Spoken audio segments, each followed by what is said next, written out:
Cuando el dolor en el pecho comenzó a apretar, como si alguien estuviera aplastando mi corazón con sus propias manos, la primera persona en la que pensé fue en mi marido. Después de todo, él era médico, sabría qué hacer. Pero cuando llegué al hospital donde trabajaba, una enfermera se me acercó, con los ojos abiertos por el pánico, y me susurró algo que me heló la sangre.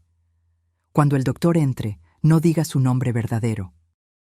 Yo no tenía idea de que esas palabras salvarían mi vida y revelarían al monstruo que dormía a mi lado todas las noches.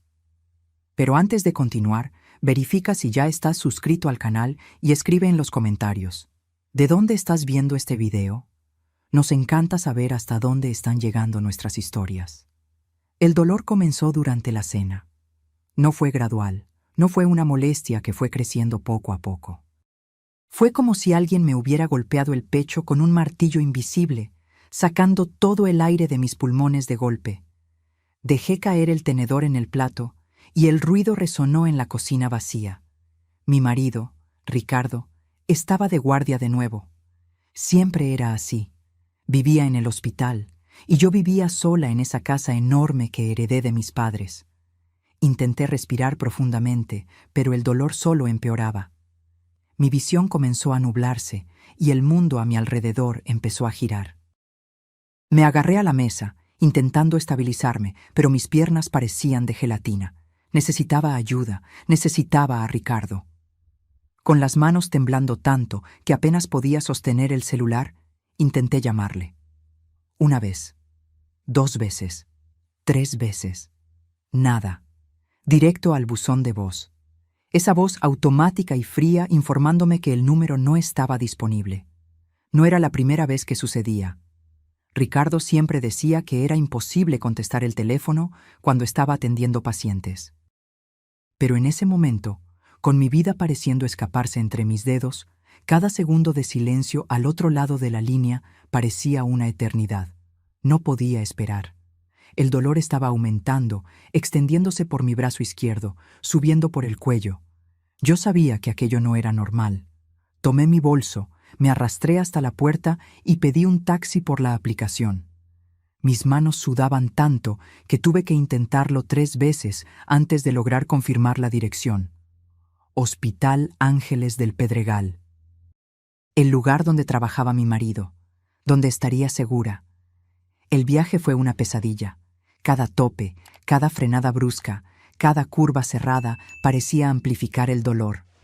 El conductor seguía mirándome por el espejo retrovisor, con la preocupación grabada en el rostro. Me imagino que tenía miedo de que me desmayara ahí mismo, en el asiento trasero de su coche. Yo también tenía miedo de eso. Cuando finalmente llegamos al hospital, casi no pude salir del coche sola. El conductor tuvo que ayudarme, apoyándome hasta la entrada de urgencias. Ni siquiera esperé a que se fuera. Simplemente entré tambaleándome por las puertas automáticas, directo a ese mundo de luces fluorescentes, olor a desinfectante y sonidos de monitores pitando. Una enfermera se acercó de inmediato. Tenía el rostro cansado de quien había trabajado un doble turno, pero sus ojos eran amables. Su gafete decía Sofía. Me ayudó a sentarme en una silla de ruedas y comenzó a hacerme preguntas. Mi nombre, mis síntomas, si tenía alguna alergia. Respondí todo mecánicamente, la voz saliendo débil y temblorosa. Mi marido trabaja aquí, logré decir. Doctor Ricardo Flores, es médico general. Por favor, ¿puede llamarlo? Sofía dudó por una fracción de segundo. Fue tan rápido que casi no lo noté, pero estaba ahí. Un destello de algo en sus ojos. ¿Sorpresa? ¿Miedo? No pude identificarlo. Solo asintió y me llevó a una sala de exámenes. La sala era pequeña, rodeada de cortinas verdes descoloridas que ya habían visto días mejores. Sofía me ayudó a acostarme en la camilla estrecha y fría y comenzó a preparar el equipo para medir mi presión. Yo estaba ahí, acostada, intentando controlar la respiración, cuando me di cuenta de que ella seguía mirándome de una manera extraña, como si me conociera, como si supiera algo que yo no sabía. Entonces, sucedió. Sofía se acercó, tan cerca que podía sentir su aliento cálido en mi oído. Sus dedos apretaron mi brazo con urgencia y susurró, tan bajo que apenas la oí. Cuando el doctor entre, no diga su nombre verdadero. Diga que se llama Ana. Cualquier cosa, menos su nombre de verdad. La miré, confundida, el corazón latiendo aún más rápido. Si es que eso era posible. ¿Qué? ¿Por qué? No tenemos tiempo, me cortó, los ojos abiertos por el pánico. Confía en mí. Tu vida depende de esto. Antes de que pudiera responder, antes de que pudiera hacer más preguntas, la cortina se abrió bruscamente. Y ahí estaba él, mi marido, Ricardo, vestido con su bata blanca impecable, el estetoscopio colgando del cuello, esa sonrisa confiada que siempre me hacía sentir segura. Pero por primera vez en 5 años de matrimonio, esa sonrisa me dio escalofríos. Ricardo ni siquiera me miró a la cara. Sus ojos estaban fijos en el portapapeles en su mano, verificando algo. Sofía se adelantó, la voz firme y profesional. Paciente ingresó con dolor torácico agudo, disnea y sudoración. Nombre, Ana García, sin seguro. Ricardo asintió, todavía sin mirarme. ¿Presión? 140/90. ¿Temperatura? Normal. Finalmente, levantó los ojos del portapapeles, pero su mirada pasó por mí como si yo fuera solo una paciente más. Ninguna señal de reconocimiento. Ningún destello de preocupación de un marido viendo a su esposa enferma. Nada. Era como si yo fuera una completa extraña. Y fue en ese momento que me di cuenta. Sofía me había puesto una mascarilla de oxígeno en el rostro. Una mascarilla grande que cubría la mayor parte de mis facciones. Mi cabello estaba recogido bajo un pañuelo improvisado. No me parecía en nada a la Fernanda que él conocía. Yo era solo Ana, una paciente cualquiera. Ricardo se acercó a la camilla, pero no con la urgencia de un médico preocupado. Se movió con una calma inquietante, casi perezosa. No revisó mi pulso. No me examinó. No hizo ninguna de las cosas que un médico debería hacer. En su lugar, metió la mano en el bolsillo de la bata y sacó de ahí un frasco pequeño sin etiqueta y una jeringa. Mi sangre se congeló. Eso no estaba bien. Los médicos no andaban con medicamentos en el bolsillo. Los tomaban del carrito de medicamentos, de los estantes identificados, siempre con protocolos estrictos. Pero ahí estaba mi marido, preparando una inyección con un líquido que no sabía qué era, de un frasco que no tenía ninguna identificación. Antes de que pudiera hacer cualquier cosa, el celular en su bolsillo vibró. Ricardo contestó, sosteniendo el teléfono entre el hombro y la oreja mientras continuaba preparando la jeringa, y entonces habló. Y lo que dijo destruyó mi mundo. Sí, Mónica, puedes estar tranquila. El veneno actúa rápido. Parecerá un ataque al corazón natural. Nadie sospechará nada. Se rió bajo, un sonido que me dio náuseas. En cuanto esa tonta muera, toda la herencia será nuestra. Mañana mismo empezamos a liquidar los bienes. Mónica. Estaba hablando con Mónica. La doctora Mónica Díaz, su colega del hospital. La mujer que él siempre decía que era solo una amiga.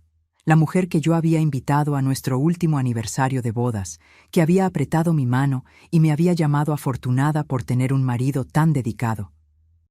Y ahí estaba él, mi marido, hablando de matarme, de envenenar a su propia esposa por dinero.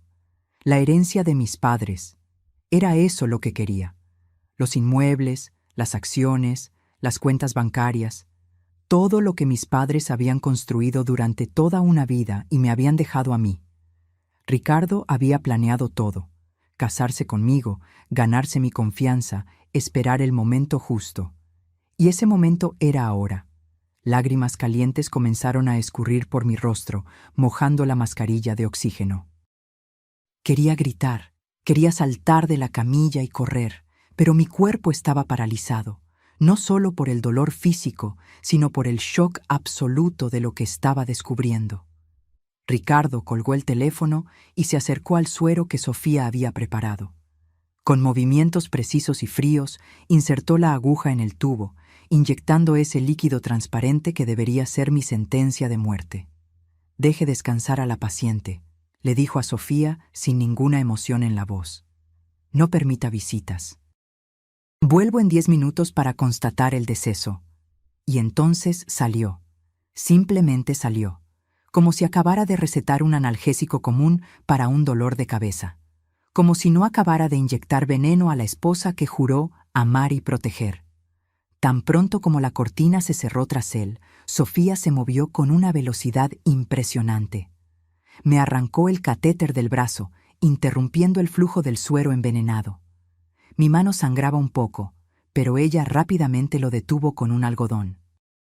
«Respira», susurró, los ojos llenos de lágrimas. «Respira, Fernanda.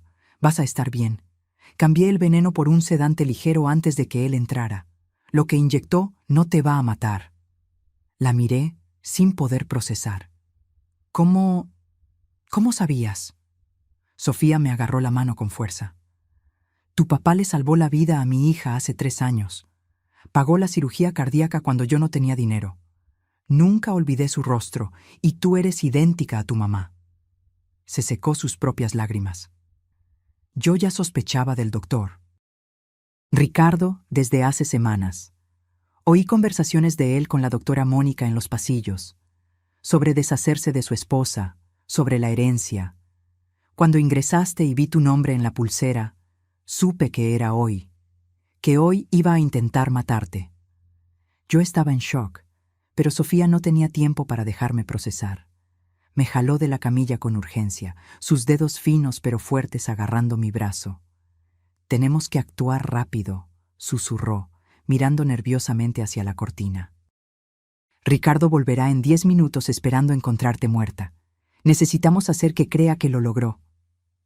«¿Cómo?», logré preguntar, la voz saliendo temblorosa y amortiguada por la mascarilla que todavía cubría mi rostro. Sofía respiró profundamente, como si estuviera a punto de contarme algo terrible. Y lo estaba. «Hay una paciente en la habitación de al lado, una mujer sin identificación, indigente.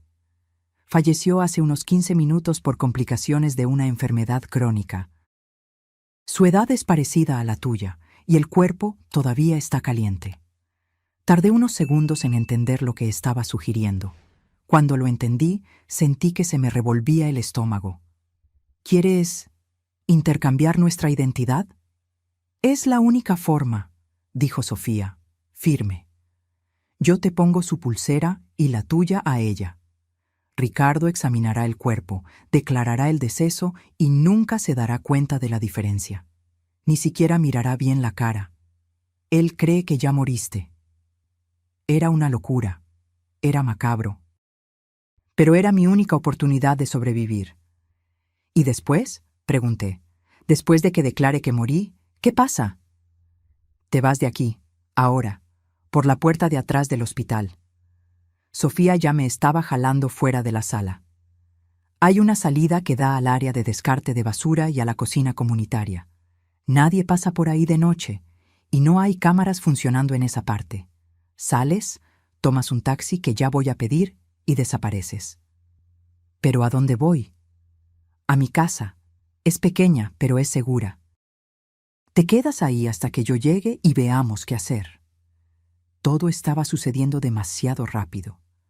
Hace menos de media hora había llegado al hospital pensando que estaba sufriendo un ataque al corazón.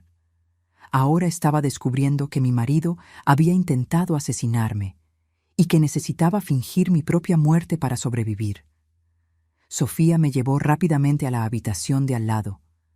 Ahí estaba ella, la mujer sin nombre. Su cuerpo estaba cubierto por una sábana blanca, pero yo podía ver los contornos. Realmente tenía una complexión física parecida a la mía. Sofía trabajó rápido, quitándome la pulsera de identificación temporal con el nombre Ana García que me había puesto, y sustituyéndola por otra con el nombre de la mujer fallecida. Luego, con cuidado y respeto, puso mi pulsera original, la que decía Fernanda Flores, en la muñeca de la mujer muerta. Miré aquel cuerpo, a aquella mujer que nunca conocí, y que ahora estaba tomando mi lugar en la muerte. Sentí una ola de culpa, de tristeza, de extraña gratitud. Lo siento mucho, le susurré, aún sabiendo que no podía oírme. Te prometo que, si sobrevivo a esto, te daré un entierro digno. No serás olvidada. Sofía me puso una sudadera grande, la capucha cubriendo mi cabello y una mascarilla quirúrgica nueva en mi rostro. Apúrate, me urgió. Necesitas salir ahora. Seguimos por el pasillo vacío, nuestros pasos amortiguados por el linóleo desgastado. Con cada sonido que oía, el pitido distante de un monitor, voces amortiguadas provenientes de otras salas, mi corazón se disparaba. ¿Y si alguien nos veía? ¿Y si Ricardo aparecía? Pero la suerte, o tal vez el destino, estaba de nuestro lado. Llegamos a la puerta de atrás sin encontrarnos con nadie. El taxi está esperando al final de esa calle, dijo Sofía, dándome un papel con su dirección. El conductor es mi primo, puedes confiar en él. Ve directo ahí y no salgas de casa hasta que yo llegue, ¿entendiste? La abracé fuerte, las lágrimas volviendo a caer. Gracias, salvaste mi vida. Tu papá salvó la de mi hija, dijo ella, también llorando. Ahora estamos a mano. Salí por la puerta y el aire frío de la noche me golpeó el rostro. Corrí por la calle oscura y desierta hasta encontrar el taxi. El conductor, un hombre de mediana edad con rostro amable, solo asintió cuando entré y me llevó sin hacer preguntas. La casa de Sofía era sencilla. Una construcción pequeña en las afueras, pero limpia y acogedora. Me senté en el sofá viejo y desgastado, abrazando mis rodillas, intentando procesar todo. Mi marido había intentado matarme, el hombre con quien compartía la cama, con quien reía, con quien planeaba un futuro. Había inyectado veneno en mis venas sin dudar, pensando solo en el dinero que heredaría. Las horas pasaron borrosas. No pude dormir. Me quedé solo sentada allí, mirando la pared, repasando mentalmente cada momento de los últimos 5 años, buscando señales que debía haber visto, señales del monstruo escondido bajo la máscara del marido perfecto. Cuando el sol comenzó a salir, oí la llave girando en la cerradura. Era Sofía, volviendo de la guardia. Encendió el televisor antiguo de la sala, y ahí estaba él, Ricardo, mi marido. En la pantalla, rodeado de cámaras y reporteros. Estaba llorando, lágrimas genuinas escurriendo por su rostro, la voz embargada de emoción. Anunció a todo el país que su amada esposa, Fernanda Flores, había fallecido de un súbito ataque al corazón en la madrugada. Pidió oraciones, privacidad, comprensión. A su lado, la doctora. Mónica ponía la mano en su hombro en un gesto de apoyo, sus propios ojos fingiendo tristeza. ¡Qué performance! ¡Qué actuación magistral! Está planeando enterrar el cuerpo rápidamente, murmuró Sofía, mirando la pantalla con repulsión. Sin autopsia, claro. Con el acta de defunción que él mismo va a firmar, nadie va a cuestionar. Y así, todos los bienes que tus padres dejaron van a parar a sus manos. Pero había un problema, un detalle que Ricardo no sabía. Los bienes de mi familia no estaban en cuentas simples que pudieran ser accedidas con un acta de defunción. Mi padre, siempre cauteloso, había estructurado todo a través de un fideicomiso complejo, con acceso controlado por biometría. Específicamente, por la lectura de mi retina. Sin mí viva para autorizar, Ricardo no podría tocar ni un solo centavo, y yo necesitaba garantizar que él nunca descubriera eso, al menos no hasta que yo estuviera lista para contraatacar. Necesito ayuda, le dije a Sofía. Conozco a alguien, un abogado de la familia, el licenciado Javier. Fue amigo de mi padre por décadas. Necesito hablar con él. Sofía asintió. Voy a conseguirte un teléfono seguro. Pero Fernanda, ¿estás segura de esto? Una vez que contactes a alguien, siempre hay riesgo de ser descubierta. Lo sé, respondí, sintiendo una determinación nueva creciendo dentro de mí. El dolor, el shock, la tristeza, todo todavía estaba ahí, pero algo más estaba naciendo. Algo frío, algo poderoso. Pero no me voy a esconder para siempre. Voy a destruir a Ricardo. Voy a hacer que pague por todo. 3 días después de mi muerte, estaba sentada en un elegante despacho en el centro de la ciudad. El licenciado Javier, el viejo abogado de la familia, estaba sentado detrás de una mesa de caoba maciza, mirándome como si estuviera viendo un fantasma. Y, en cierta forma, lo estaba. «Fernanda», susurró, todavía en shock. «Vi tu funeral por la televisión». «¿Cómo?» Le conté todo. Cada detalle sórdido, el veneno, la traición, el plan de Sofía, el intercambio de identidad. El licenciado Javier se puso más pálido con cada palabra, sus puños se cerrando con rabia sobre la mesa. «Ese maldito», gruñó. «Ese canalla. Nunca me gustó, ¿sabes? Desde el primer día que lo trajiste a conocer a tu padre. Había algo falso en él, pero tú estabas tan enamorada». «Fui una tonta», murmuré. «No, eras una mujer enamorada, y él era un sociópata convincente». El licenciado Javier abrió su laptop, pero cometió un error fatal. No sabía sobre la estructura del fideicomiso. ¿Y todavía no lo sabe? No, pero lo descubrirá pronto. Ya intentó acceder a tus cuentas 2 veces y fue bloqueado. Me imagino que pronto se pondrá en contacto conmigo, intentando descubrir cómo liberar los fondos. Un plan estaba comenzando a formarse en mi mente. Un plan arriesgado, pero potencialmente perfecto. «Licenciado Javier, necesito que me ayude con algo. Algo grande». Se inclinó hacia adelante, los ojos brillando con interés. «Lo escucho». «Necesito una nueva identidad, documentos, historial, todo, y necesito acceso a los fondos». «¿Para qué?» «Para hacer que Ricardo crea que hay otra heredera. Alguien que él puede manipular, como me manipuló a mí. Y cuando muerda el anzuelo...» Sonreí fríamente. «Voy a destruirlo». El licenciado Javier se quedó en silencio por un momento, procesando. Luego, una sonrisa lenta se extendió por su rostro. «Tu padre estaría orgulloso. Siempre decía que tenías el mismo fuego que tu madre tenía». Trabajamos por horas, montando la identidad perfecta.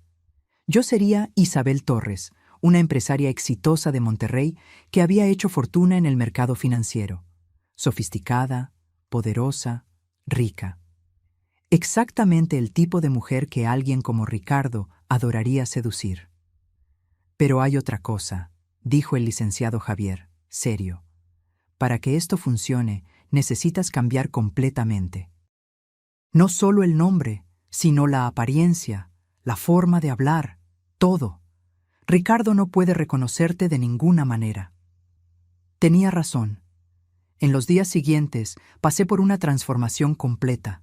Corté mi cabello largo, que Ricardo siempre decía amar, en un corte corto y moderno. Cambié el color de castaño claro a un rubio platinado atrevido. Aprendí a hacerme un maquillaje completamente diferente al que solía usar. Más dramático, más audaz, con delineador marcado y labial rojo fuerte. Hasta mi postura cambió. Fernanda era dulce, sumisa, gentil. Isabel era confiada, autoritaria, intimidante. Practiqué por horas frente al espejo, cambiando mi voz, haciéndola más grave y controlada. Estudié etiqueta empresarial, aprendí a hablar con autoridad, a dominar una sala solo con mi presencia. 2 meses después estaba irreconocible. Hasta Sofía tardó unos segundos en reconocerme cuando aparecí en la puerta de su casa, vistiendo un traje de diseñador y tacones altos. «Dios mío», susurró, «te ves poderosa». «Porque lo soy», respondí, y por primera vez en meses sentí que eso era verdad. El licenciado Javier había hecho su parte. A través de una red compleja de empresas fantasma e inversiones estratégicas, había creado un historial completo para Isabel Torres. Y más importante, había esparcido rumores sutiles en el círculo médico sobre una inversionista rica que estaba interesada en adquirir hospitales con problemas financieros. Hospitales como el Hospital Ángeles del Pedregal, el lugar donde trabajaba mi marido. El hospital estaba pasando por una crisis. Casos de negligencia médica estaban saliendo a la luz, pacientes estaban demandando, y los inversionistas estaban saltando del barco. En 6 meses, el lugar estaría en bancarrota, a menos que alguien con suficiente dinero apareciera para salvarlo. Alguien como Isabel Torres. La reunión fue programada para un martes por la tarde. Entré a la sala de conferencias del hospital como si fuera dueña del lugar, porque pronto lo sería. Los miembros del consejo me miraron con una mezcla de esperanza desesperada y admiración. Yo era la solución para sus problemas. Y entonces entró él. Ricardo. Mi marido. El hombre que había intentado matarme. Estaba diferente. Más flaco, con ojeras profundas. Los últimos meses no habían sido amables con él. Probablemente porque había descubierto que no podía acceder a mi herencia. Que toda aquella riqueza por la que me había asesinado estaba bloqueada e inaccesible. Ricardo me saludó con su sonrisa más encantadora, extendiendo la mano. Doctora Isabel, es un placer conocerla. He oído cosas maravillosas sobre su trabajo. Apreté su mano firmemente, mirando directamente a sus ojos. Ninguna señal de reconocimiento. Para él, yo era solo otra mujer bonita y rica, potencialmente útil. Doctor Ricardo, respondí, mi voz un tono más grave de lo que solía ser. Espero que podamos hacer negocios lucrativos juntos. Durante la presentación, observé cada movimiento suyo, la forma en que intentaba impresionar, cómo fingía interés genuino en el hospital cuando yo sabía que solo le importaba el dinero. Mónica también estaba ahí, desempeñando el papel de colega preocupada, lanzando miradas significativas a Ricardo cuando creía que nadie estaba mirando. Hice mi propuesta. Invertiría 100 millones en el hospital, pero con condiciones. Quería control total de las operaciones, quería una reestructuración completa de la administración, y quería a alguien de dentro que pudiera informarme sobre todo lo que sucediera. Necesito a alguien que conozca este lugar de adentro hacia afuera, dije, dejando que mis ojos recorrieran la sala antes de posarse en Ricardo. Alguien dedicado, comprometido, alguien que esté disponible 24 horas al día, 7 días a la semana, para garantizar que mi inversión esté segura. Vi a Ricardo enderezarse en la silla, los ojos brillando con interés. Lo quiero a usted, doctor Ricardo, continué, como mi asistente personal durante esta transición. A cambio, su sueldo se duplicará y todas sus deudas personales, que sé que existen, serán temporalmente suspendidas. Era una oferta que él no podía rechazar.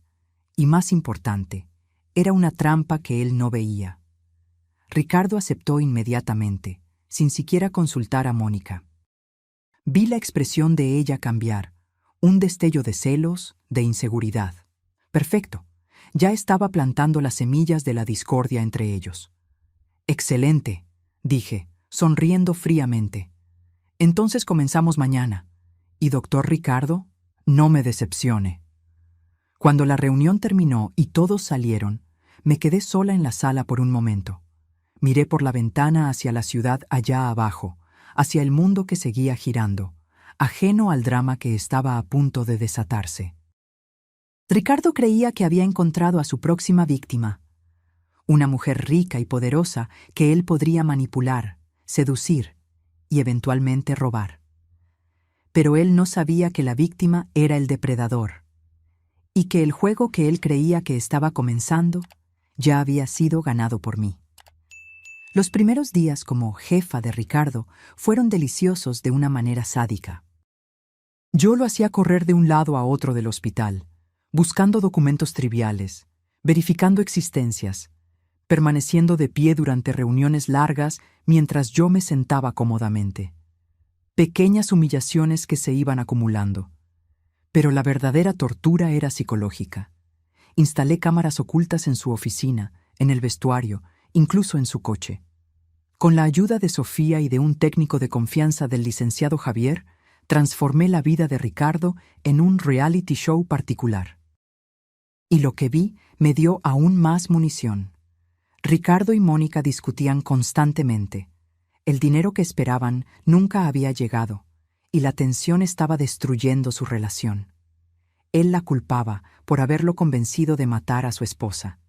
Ella lo culpaba por no haber planeado mejor. Era hermoso de ver. Pero yo necesitaba más. Necesitaba la confesión completa, en video, de ambos. Necesitaba algo que fuera tan innegable que ningún abogado, por más caro que fuera, pudiera refutar. Fue entonces cuando comencé la fase 2 del plan. Doctor Ricardo, lo llamé a mi oficina una tarde. Necesitamos hablar sobre algo personal. Vi el interés encenderse en sus ojos. Claro, creía que yo estaba cayendo en sus encantos. Estoy buscando a alguien, dije, ajustándome los lentes de diseñador. Una mujer. Su nombre era Fernanda Flores. Ricardo se congeló. Por una fracción de segundo, su rostro se contrajo. Pero se recuperó rápidamente, poniéndose una máscara de curiosidad pulcra. ¿Fernanda? La difunta esposa... Espera, ¿usted la conocía? De cierta forma. Me acerqué a él, caminando lentamente alrededor de su casa, como un depredador circulando a su presa. Verá, yo estaba haciendo algunas inversiones con su familia, y recientemente descubrí algo interesante. ¿Qué? Su voz salió un poco tensa. Fernanda tenía una hermana gemela. Los ojos de Ricardo se abrieron. ¿Qué? Eso es imposible, yo... ¿Usted qué? Pregunté inocentemente. ¿Estaba casado con ella y nunca lo supo? ¿Qué marido tan interesante era? Tragó saliva, intentando recuperarse. Yo solo estoy sorprendido. Ella nunca mencionó una hermana.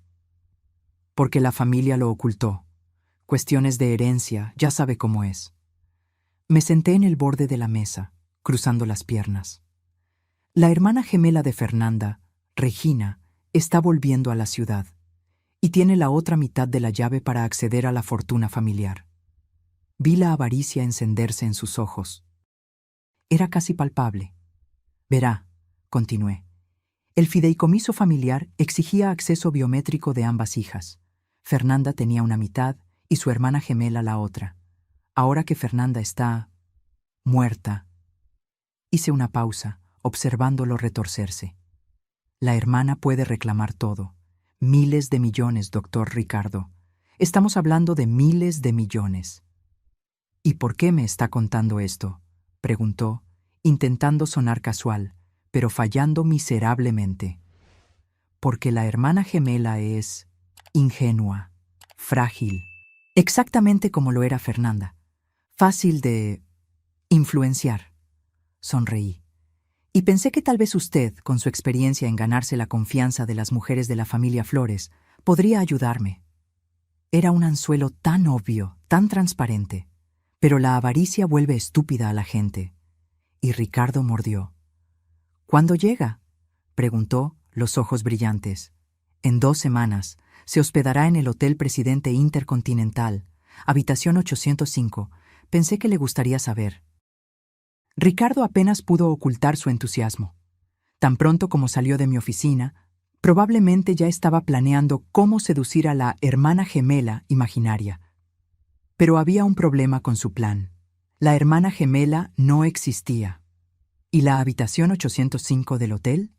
Era mía, equipada con cámaras de última generación y un sistema de grabación de audio profesional. 2 semanas después, Ricardo apareció en el hotel. Yo lo observaba a través de la transmisión en vivo, sentada cómodamente en otra habitación. Estaba nervioso, ajustándose la corbata, ensayando su sonrisa en el espejo del elevador. Llamó a la puerta de la habitación 805, y cuando la puerta se abrió, a quien vio fue exactamente a quien esperaba. Una mujer parecida a Fernanda, pero con un toque de inocencia extra, vestida de forma sencilla, con los ojos abiertos por la sorpresa. Era una actriz que el licenciado Javier había contratado. Una profesional, y era perfecta. «¿Doctor Ricardo?», dijo con voz tímida. «La doctora Isabel dijo que usted podría ayudarme con algunos asuntos relacionados con la herencia de mi hermana». Ricardo entró en la habitación, encendiendo todo su encanto. Yo observé, asqueada, mientras él usaba las mismas tácticas que probablemente había usado conmigo. Los cumplidos, la atención fingida, la falsa preocupación. Pero la actriz estaba preparada. Ella lo llevó exactamente a donde queríamos. Comenzó a hacerle preguntas sobre Fernanda, sobre cómo murió, sobre el acceso a los fondos. Y entonces Ricardo cometió su error fatal. Creyendo que estaba solo con una mujer ingenua y confiable, creyendo que estaba creando a su próxima víctima, comenzó a presumir. Sobre lo inteligente que había sido, sobre cómo había planeado todo perfectamente, sobre cómo el veneno no dejó rastros. Tu hermana era demasiado dulce para este mundo, dijo, con una falsedad que me dio náuseas. Pero entre tú y yo, estaba en el camino, su dinero, ahora tuyo, estaba atrapado en burocracias. Yo solo aceleré el proceso. ¿Usted la mató?, preguntó la actriz, fingiendo shock, pero manteniendo la cámara oculta en el broche del vestido, apuntando directamente hacia él. Ricardo dudó, dándose cuenta de que tal vez había dicho demasiado. Pero entonces la avaricia habló más alto. Si lograba ganarse la confianza de la hermana gemela, el dinero sería suyo. Fue necesario, dijo, encogiéndose de hombros. Y fue limpio. Veneno que simula ataque al corazón. Mónica lo consiguió para mí. Nadie sospechó nada. Listo. Confesión completa. En video de alta definición, con audio cristalino. Pero yo no estaba satisfecha. Quería más. Quería a Mónica también. ¿Mónica?, preguntó la actriz. ¿Su colega? Ex-colega. Ex-amante también, de hecho. Ricardo se rió amargamente. Creíamos que sería fácil. Matar a Fernanda, tomar el dinero, vivir felices para siempre. Pero la tonta había estructurado todo de una forma tan complicada que ni siquiera pudimos acceder a un centavo. Meses de planeación, un asesinato perfecto y todo para nada. Pero ahora que yo estoy aquí, sugirió la actriz. Ahora es diferente. Ricardo se acercó a ella, el depredador volviendo a la superficie. Contigo a mi lado, podemos tomarlo todo. Yo sé cómo funcionan estas cosas. Confía en mí. Confiar en él. Las mismas palabras que me dijo en el altar, en nuestra boda. Las mismas palabras que yo, ingenua, había creído. La actriz envió un mensaje codificado, nuestra señal de que necesitaba salir. Le dijo a Ricardo que necesitaba pensar sobre todo eso, que era demasiado para procesar. Él estuvo de acuerdo, pero no sin antes intentar programar otra cita. Cuando ella salió de la habitación y me encontró en el pasillo, yo estaba temblando. No de miedo, sino de rabia. Pura y simple rabia. ¿Lo grabaste todo?, pregunté. Ella mostró el broche. Cada palabra, cada expresión, es prueba suficiente para condena. Pero había una parte más del plan, la parte más deliciosa. Es hora de que Mónica sepa, dije con una sonrisa fría, que su examante está intentando reemplazarla. Enviar el video de la confesión de Ricardo a Mónica fue sorprendentemente fácil. El licenciado Javier creó un perfil anónimo y le envió el archivo con un mensaje simple. Pensé que deberías saber con quién te estás metiendo. La reacción de Mónica fue inmediata y explosiva. A través de las cámaras que había instalado en el hospital, asistí en tiempo real cuando ella confrontó a Ricardo en el vestuario médico. La discusión fue épica. Ella gritaba, acusándolo de traición, de querer reemplazarla. Él intentaba defenderse, diciendo que solo estaba tratando de conseguir el dinero para los dos, pero ella no creía ni una palabra. «¿Ibas a deshacerte de mí?», gritó ella. «Después de todo lo que hicimos, después de que yo consiguiera el veneno, después de que yo te ayudara a planear todo, ibas a cambiarme por esa supuesta hermana gemela». «No es así», gritó Ricardo de vuelta. «Estaba intentando ganarme su confianza para nosotros, para los dos». Pero el daño estaba hecho. La confianza entre ellos, ya frágil, se había hecho añicos completamente. y las personas desesperadas y desconfiadas cometen errores, grandes errores. Fue exactamente lo que sucedió 3 días después. Mónica, cegada por los celos y la paranoia, decidió que si ella no podía tener a Ricardo, nadie podría. Y más importante, si había alguna posibilidad de que ella tomara el dinero, necesitaba eliminar a la competencia. Necesitaba eliminar a Isabel Torres. Consiguió una copia de la llave de mi apartamento, o al menos ella creía que la había conseguido. En realidad, el licenciado Javier había dejado caer la llave accidentalmente cerca de ella, sabiendo que la tomaría. Todo era parte del plan. En la noche programada, Mónica invadió mi apartamento. Yo no estaba ahí, claro. Estaba en el despacho del licenciado Javier, viendo todo a través de las cámaras de seguridad que habíamos instalado. Mónica entró en el cuarto, donde había una forma bajo las cobijas. Almohadas arregladas para parecer un cuerpo humano. Ella no dudó. Con un bisturí robado del hospital, atacó aquella forma repetidamente, rasgando las cobijas, perforando las almohadas. Y entonces las luces se encendieron. No eran las luces normales del apartamento. Era un proyector que comenzó a exhibir en la pared blanca. Un video. El video de la cámara de seguridad interna del hospital, mostrándola a ella y a Ricardo riendo mientras planeaban mi asesinato, discutiendo dosis de veneno, hablando sobre cómo dividirían mi herencia. Mónica se quedó paralizada, el bisturí cayendo de sus manos. ¿Buscando a alguien? Mi voz resonó por los altavoces. Bienvenida al infierno, doctora Mónica. Ella giró frenéticamente, buscando el origen de la voz, pero estaba sola en el apartamento. Entonces la puerta del baño se abrió, y yo salí. Pero no como Isabel. Me había quitado la peluca rubia, limpiado el maquillaje pesado. Había vuelto a ser Fernanda, mi verdadera apariencia. Solo un poco más vieja, un poco más dura, pero inconfundiblemente yo. Mónica se puso blanca como un fantasma. Literalmente. Sus piernas flaquearon y cayó de rodillas. Esto es imposible, tartamudeó. Estás muerta. Vi a Ricardo. Él inyectó sedante, corregí. Porque una enfermera inteligente cambió tu veneno antes de que él entrara en la sala. Sorpresa. Vi el momento exacto en que su cerebro procesó la verdad. Que todo ese tiempo, toda esa planeación, toda esa confianza de que habían cometido el crimen perfecto, había sido en vano. Peor que en vano. Había sido una trampa. Pero, Isabel, comenzó, soy yo, siempre fui yo. ¿La empresaria rica que su amante Ricardo estaba intentando seducir?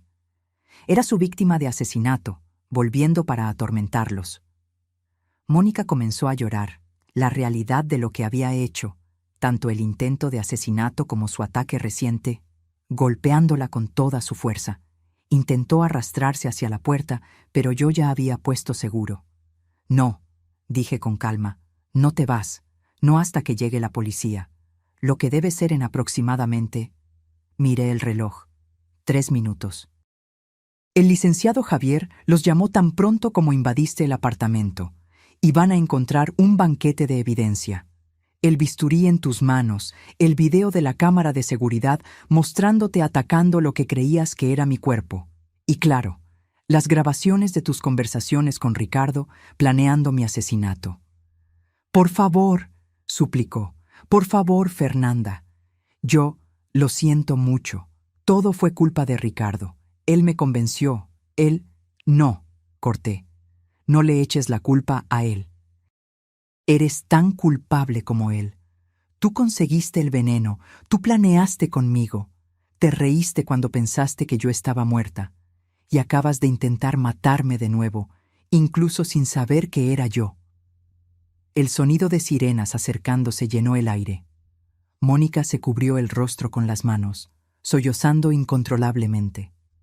Cuando la policía irrumpió en el apartamento, encontraron exactamente lo que yo había prometido. Mónica fue arrestada de inmediato, esposada mientras seguía llorando y gritando que era inocente, que había sido manipulada.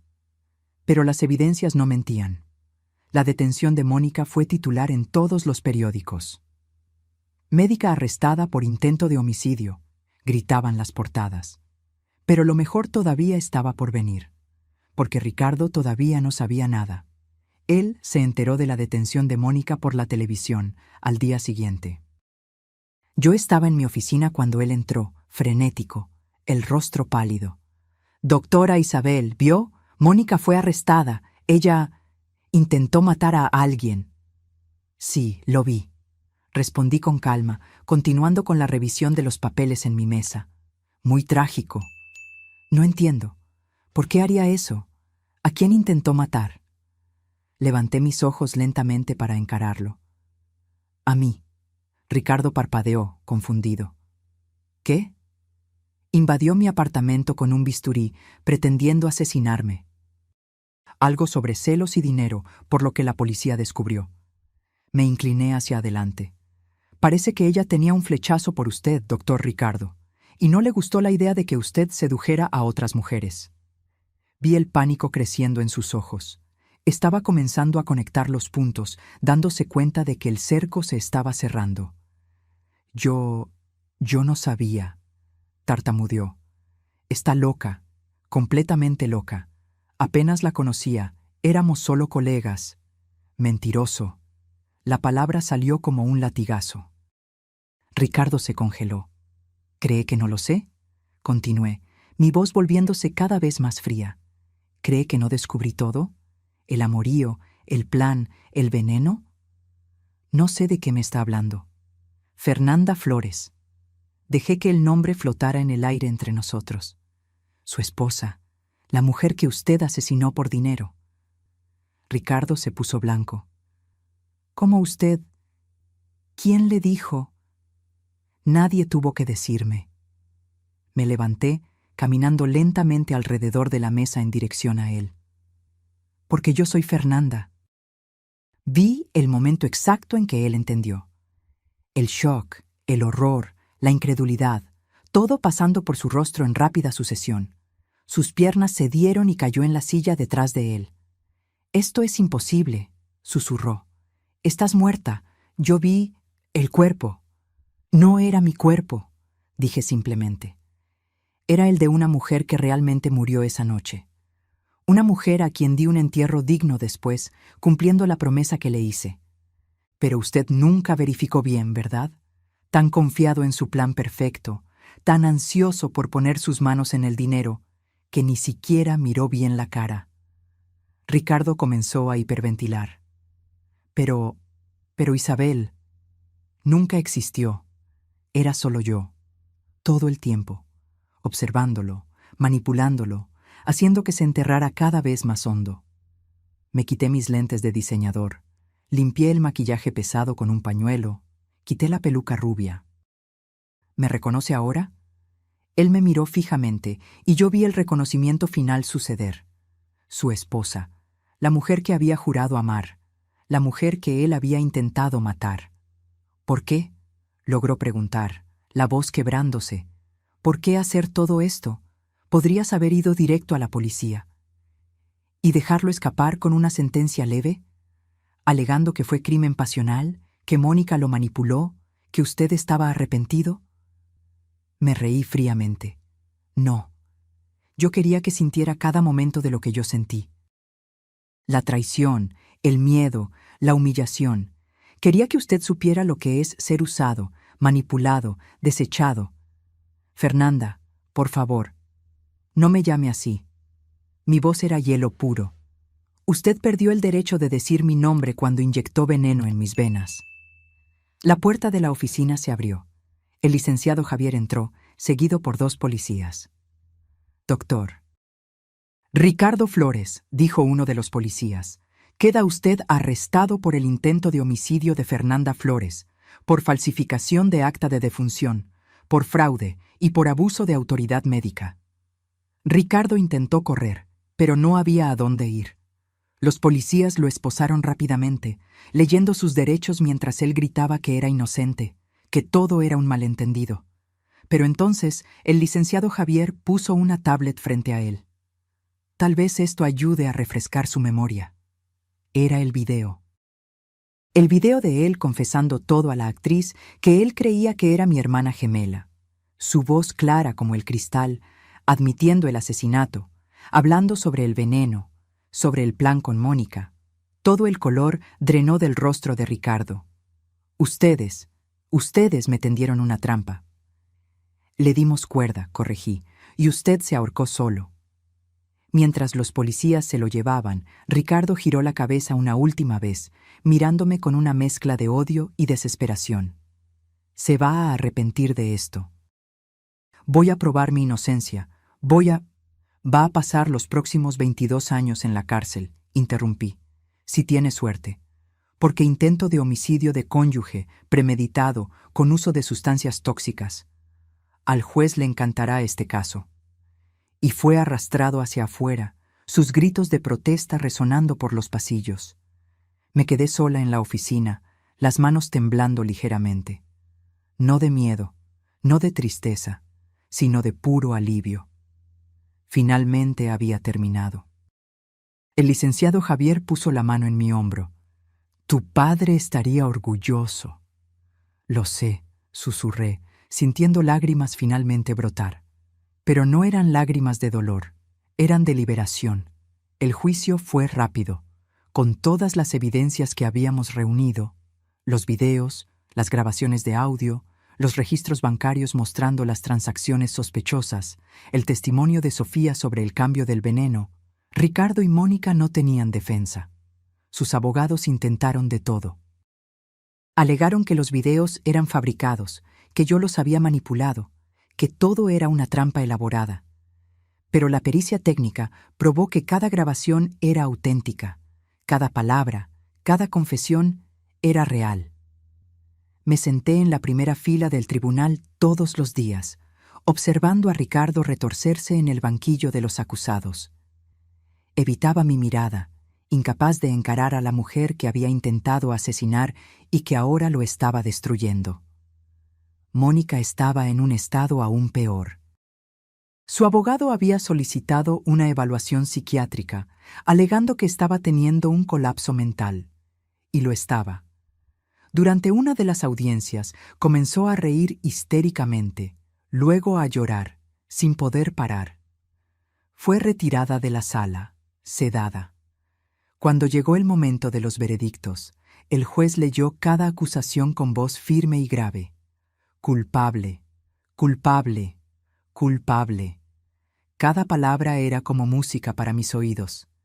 Ricardo recibió 22 años, Mónica, 20. Ambos sin posibilidad de libertad condicional por los primeros 10 años. Pero yo no estaba satisfecha solo con su encarcelamiento. Quería que sufrieran de verdad.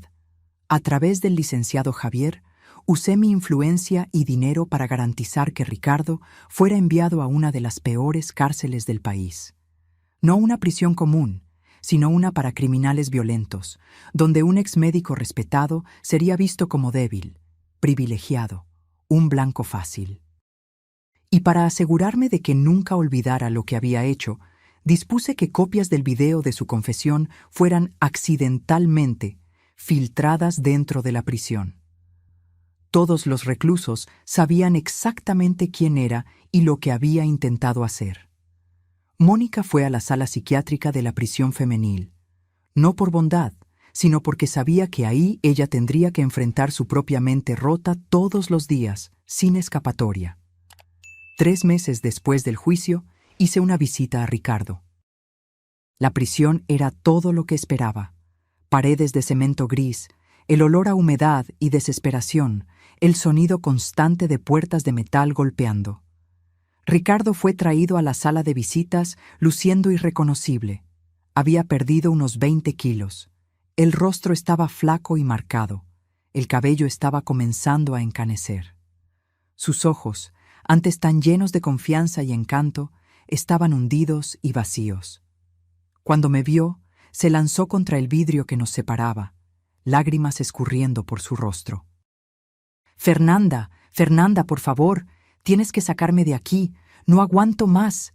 Ellos me tratan como basura, no puedo dormir, yo... Bien, interrumpí con calma, mi voz fría como el hielo. Ahora sabes cómo me sentí esa noche, asustada, sola, traicionada por la persona en la que más confiaba. Lo siento, lo juro, lo siento.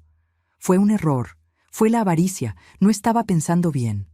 Perdóname, por favor. ¿Perdonarte? Me reí sin humor. No, no vine aquí para ofrecerte perdón, Ricardo.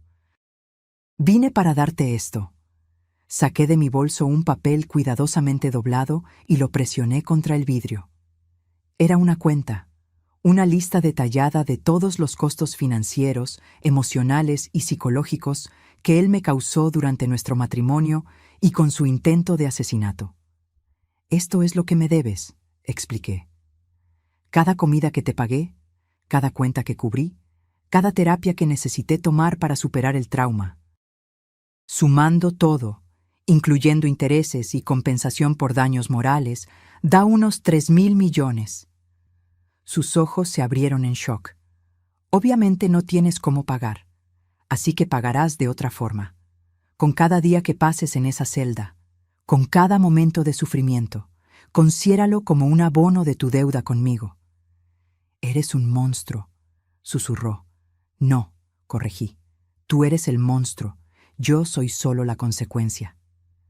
Me levanté para irme, pero me detuve en la puerta. Ah, y Ricardo, me aseguré de que nunca recibas reducción de pena por buen comportamiento. Tengo conexiones, así que disfruta tus próximos 22 años, porque los vas a cumplir cada segundo. Salí de la prisión sin mirar atrás, dejando sus gritos desesperados atrás. 5 años han pasado desde aquella noche terrible en el hospital. 5 años desde que mi vida fue puesta de cabeza y fui forzada a renacer de las cenizas de la traición. El Hospital Ángeles del Pedregal ya no existe. O mejor dicho, existe, pero ahora se llama Hospital Fernanda Flores, un centro médico de punta dedicado a tratamientos accesibles e investigación de calidad.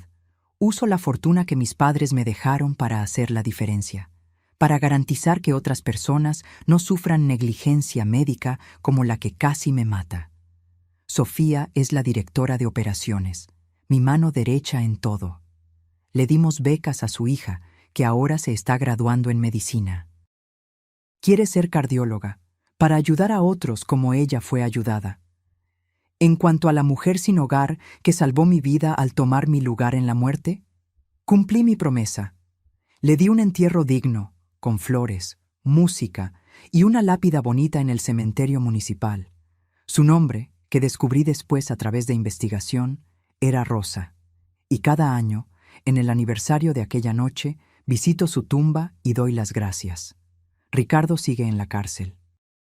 Oí por el licenciado Javier que desarrolló problemas psiquiátricos severos, alucinaciones constantes, paranoia extrema. Pasa la mayor parte del tiempo en aislamiento, murmurando solo sobre venganzas e injusticias. Algunos dicen que enloqueció de verdad. Yo digo que finalmente está enfrentando la verdad de lo que hizo. Mónica está en una situación similar. La última noticia que tuve es que está completamente catatónica, sentada en silencio todo el día, con la mirada vacía. A veces, los guardias dicen, comienza a reír de la nada, o a llorar sin parar. Su mente se rompió completamente. ¿Y yo? Yo soy libre, verdaderamente libre. No solo físicamente, sino emocionalmente. La Fernanda ingenua y demasiado confiada que solía ser murió en esa sala de urgencias. La mujer que resurgió es más fuerte, más lista, más cautelosa. Aprendí que confiar es importante, pero verificar es esencial. Aprendí que el amor verdadero no te mata por dinero. Aprendí que a veces la venganza no se sirve fría. Se sirve de forma meticulosa, calculada y absolutamente devastadora. Hay momentos en que me pregunto si fui demasiado lejos, si tal vez debía haber entregado a Ricardo y Mónica a la policía desde el principio, sin toda la elaboración. Pero entonces recuerdo aquella noche, la sensación del veneno entrando en mis venas, el sonido de la voz de mi marido hablando casualmente sobre mi muerte con su amante, la completa y total traición. No, No fui demasiado lejos. Fui exactamente hasta donde necesitaba ir. Hoy, mientras estoy en el techo del hospital, observando la ciudad al atardecer, siento una paz que no sentía en años. El helicóptero que me lleva a reuniones de negocios está en el helipuerto, las hélices girando suavemente. Mi celular suena. Es un mensaje de un grupo de emprendedoras que creé, mujeres que también superaron traiciones y ahora construyen imperios propios. Sonrío, respondiendo el mensaje, y subo al helicóptero. Allá abajo, en algún lugar oscuro de la ciudad, 2 exmédicos se pudren en sus celdas, pagando por los pecados que cometieron. Pero yo ya no pienso en ellos todos los días. No merecen ese espacio en mi mente, porque descubrí algo importante. La mejor venganza no es destruir a tus enemigos de golpe, es construir una vida tan buena, tan exitosa, tan llena de propósito y alegría, que ellos mueran lentamente de envidia, arrepentimiento y de la conciencia de lo que perdieron. Mientras el helicóptero despega, cortando el cielo nocturno, miro una última vez a la ciudad. En algún lugar allá abajo hay otras mujeres pasando por lo que yo pasé, siendo traicionadas, manipuladas, desechadas. Para ellas les dejo este mensaje: no sean víctimas, sean vengadoras, no lloren, planeen, no se sometan, renazcan. Porque a veces, fingir tu propia muerte no es el final de tu historia, es solo el comienzo.